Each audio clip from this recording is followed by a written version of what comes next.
E o vice-presidente de futebol do Flamengo, Marcos Braz, e o diretor executivo Bruno Spindel detonaram a arbitragem, a CBF. O Tite não deu entrevista coletiva. O Marcos Braz falou que pelas condições que o Tite estava, não seria muito legal ele conceder a entrevista na noite deste último sábado. Olha só o que o vice-presidente de futebol Marcos Braz e o diretor executivo Bruno Spindel falou após um jogo vergonhoso, arbitragem errando muito, uma vergonha, uma vergonha. Olha só o que eles falaram, acompanha aí. Boa noite a todos. Hoje, acho que o assunto que a gente tem que falar aqui não pode ser diferente, tem que ser a arbitragem, né? A maneira que está sendo conduzida a arbitragem no futebol brasileiro, nesse campeonato, eu acho que é preocupante para todos nós. Não é só para o Flamengo hoje, não. É para o Flamengo também, né?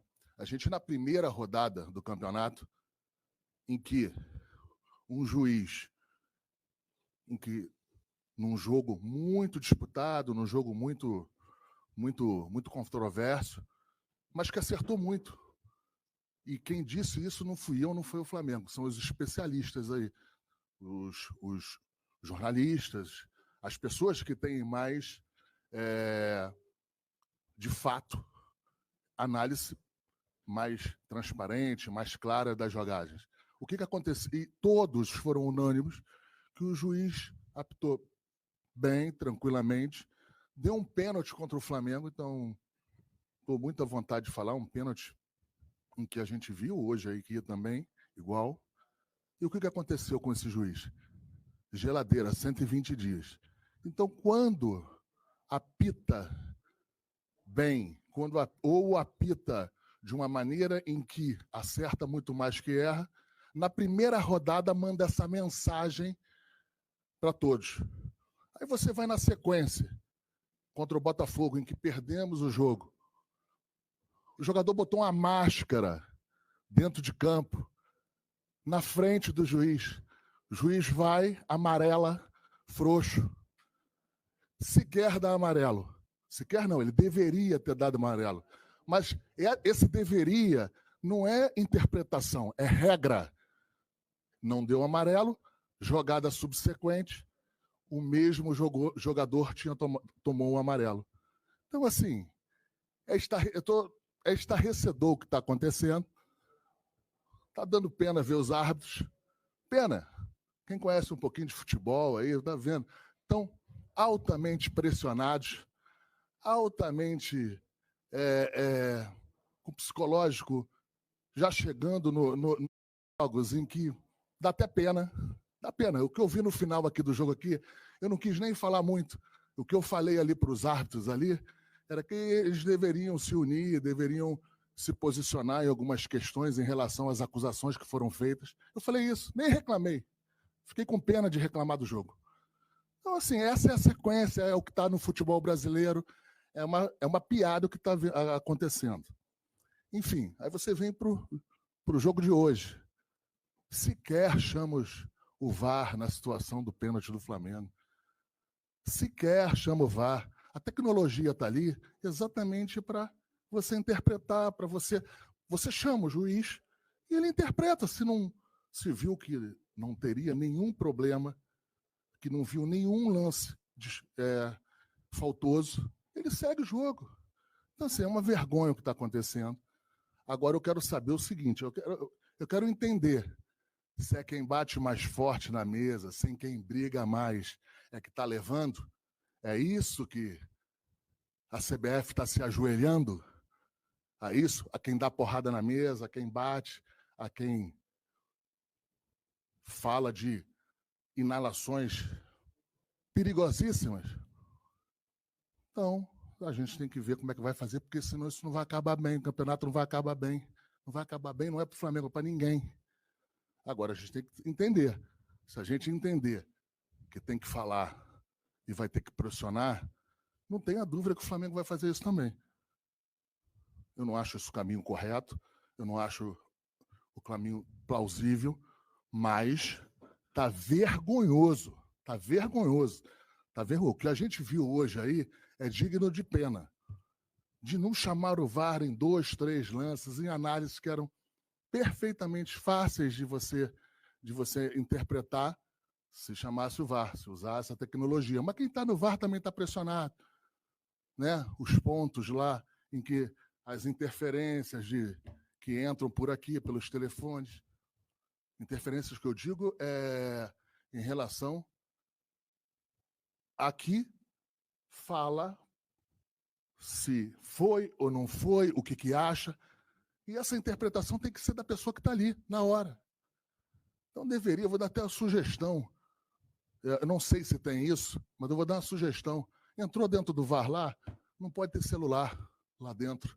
Não pode ter nenhuma comunicação lá dentro que não for a comunicação, claro, que é pertinente ao êxito do trabalho, a fazer o trabalho. Então, assim, não tem... Está dando pena. Essa que é a verdade. Não sei se o Bruno quer completar, ele já falou um pouco mais, mas eu acho que ele deve contribuir com mais o que ele acha. Bom, acho que já falei lá, o Marcos também, faço minhas as palavras dele. A gente pensa exatamente da mesma forma. O sentimento é de raiva e indignação. O Flamengo só quer o correto. O Flamengo não quer nada mais que o correto. O Flamengo não quer ser prejudicado. Hoje não tem o que falar de futebol. Na nossa visão, o Flamengo mereceu vencer, mas não tem o que falar de futebol, porque o que tem para falar hoje é de arbitragem, do que precedeu em termos das atitudes da CBF e o que aconteceu hoje. O que aconteceu hoje aqui é uma vergonha, de dar raiva, de dar indignação, interferiu diretamente no resultado. A falta de critério é explícita.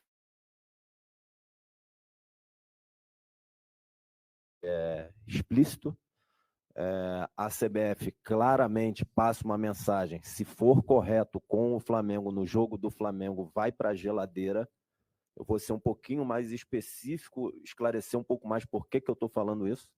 2 dias antes do primeiro jogo lá com o Atlético Goianiense, a comissão de arbitragem, a gente tem os vídeos.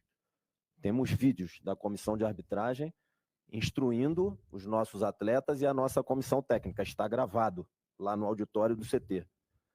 3 instruções muito claras. Primeiro, o uso de parte dura do corpo no rosto. Falta, dependendo da intensidade, é amarelo ou vermelho. O Maguinho acertou o cotovelo na cara do Bruno dentro da área, tanto que cortou o lábio do Bruno e sangrou o lábio. E aí, você dizer que isso aí não é falta dentro da orientação da comissão de arbitragem, que é o critério que está estabelecido... Para deixar claro, só para ajudar, o critério não é nosso, não é sugestão nosso, é apresentado pela CBF, apresentado pela comissão de arbitragem. Então, eles mesmos, eles próprios, que apresentam o critério, depois não usam o critério ou fazem de maneira subjetiva, que é aí que é o perigoso no futebol. Sim, e aí... Essa foi uma instrução. A segunda instrução, área técnica, treinador, comissão técnica, os atletas. Primeiro, só um membro da comissão técnica circulando na área técnica. Segundo, respeito com o árbitro. Tanto no respeito da área técnica, até no jogo Flamengo e Amazonas, o Adilson ia quase lá na bandeirinha de escanteio. Se o Tite fizesse isso aí, ia tomar amarelo. Se o Tite fizesse isso aí, ia tomar amarelo, com certeza. O Adilson foi várias vezes quase na bandeirinha de escanteio. O árbitro do Flamengo e Atlético Goianiense cumpriu o que a comissão de arbitragem falou, expulsou o Jair. E, por último, a outra questão que eles tocaram lá foi: se o jogo parar muito, eles vão dar acréscimo. Teve 120 minutos o jogo. O jogo teve 120 minutos e ele deu os acréscimos já depois do Flamengo estar ganhando e respeitou os acréscimos. Os comentaristas de arbitragem, jornalistas, vocês, todo mundo disse que o árbitro fez tudo certo e ele foi para a geladeira. E como o Marcos disse aqui, ele deu um pênalti para o Atlético Goianiense. E se vocês forem ver o lance do pênalti do Atlético Goianiense, até poderia não dar. Não estou falando pelo lance do Léo Pereira, não. Antes do Léo Pereira fazer a possível falta no jogador do Atlético Goianiense, o jogador do Atlético Goianiense dá um encontrão no Rossi. que está com a bola sob controle. Todo mundo sabe o que o jogador foi fazer ali para bater no Rossi. O que o jogador foi fazer ali? O VAR, já que chamou a falta do Léo, poderia ter chamado a falta, não era para chamar, que o árbitro deixou seguir, poderia ter dado a falta do jogador do Atlético Goianiense no Rossi antes. Então, até da marcação do pênalti dá para discordar. Mas se o contato do Léo é pênalti, o contato do jogador do Atlético Goianiense tem que ser. E se o do Léo é pênalti, no Fabrício é falta, no Luiz Araújo hoje é falta também. E o mais assintoso de tudo, que é, como o Marcos disse, está escrito na regra. Vocês podem procurar lá, está escrito na regra. Fazer o uso de máscara ou qualquer outro adereço que cubra o rosto na comemoração de gol é cartão amarelo. Na frente do Daronco, na frente do Klaus. Eles não deram amarelo. Eles estão acuados e a mensagem da CBF como é que é? Estou tentando achar a palavra aqui. Se ela é intencional ou não, a mensagem da CBF para os árbitros é muito clara. Foi correto com o Flamengo, vai para a geladeira. Enfim, eu acho que o certo era o Tite estar aqui, claro, para falar de futebol, mas com certeza ele não falaria de futebol, né? As perguntas seriam exatamente nesse sentido da arbitragem e entre ter uma exposição do técnico, entre ter uma exposição dos dirigentes, tem que ser exposto os dirigentes, até porque se o Tite vem da maneira que ele está lá no vestiário, eu acho que não seria bom para o Flamengo, não seria bom para absolutamente ninguém. Então, exatamente isso. A mensagem está dada. Agora, eu só quero saber e entender se quem grita mais é que vai levar. Se for assim, a gente vai começar